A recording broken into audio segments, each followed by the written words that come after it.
We have an exclusive report tonight about the State Department's push to build a new embassy in an area of Beirut, Lebanon, that is controlled by the same people who are blamed for 2 U.S. embassy bombings. Embassy security is a sensitive issue for the United States all around the world, nowhere more so than in Beirut. So why would the government want to put a new embassy there in an area controlled by a group it considers a terrorist organization? Brian Ross has the story. The proposed new embassy site is just a few hundred yards from the scene of fierce fighting last summer between Hezbollah and Israeli forces.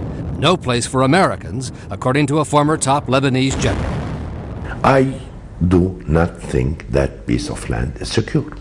Lebanese and U.S. officials say the site, purchased by the U.S. 2 years ago for more than $22 million, would be a dangerous place for Americans even during times of relative peace because of Hezbollah's control of the area.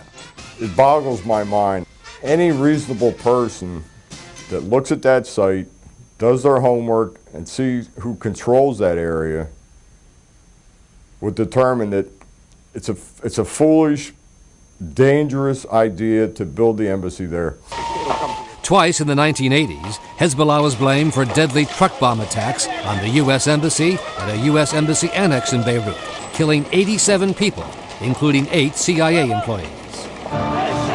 Lebanese officials are stunned the U.S. would now move into actual Hezbollah territory.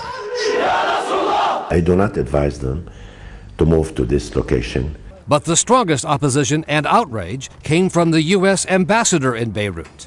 In a May 31st cable about growing security concerns, Ambassador Jeffrey Feltman told Secretary of State Rice his staff unanimously opposes construction because Hezbollah has the strength in this area, not the government of Lebanon. The ambassador said his local staff will refuse to work where they will be an easy target, and U.S. diplomats would be under siege during any conflict. Anytime Hezbollah wants to shut the place down, they're capable of doing it. And the loss of life would be tremendous. The project appeared to have a green light until late today, just 2 days after we began to make inquiries at the State Department, and after months of ignoring its own ambassador. The State Department announced to ABC News just a few hours ago that the project had been postponed indefinitely, meaning it's been killed. Officials said Secretary Rice made the decision earlier this month, but no one, including the ambassador in Beirut and the people building the embassy, had been told about that until officials responded to inquiries today from ABC News. Our chief investigative correspondent, Brian Ross. Thanks.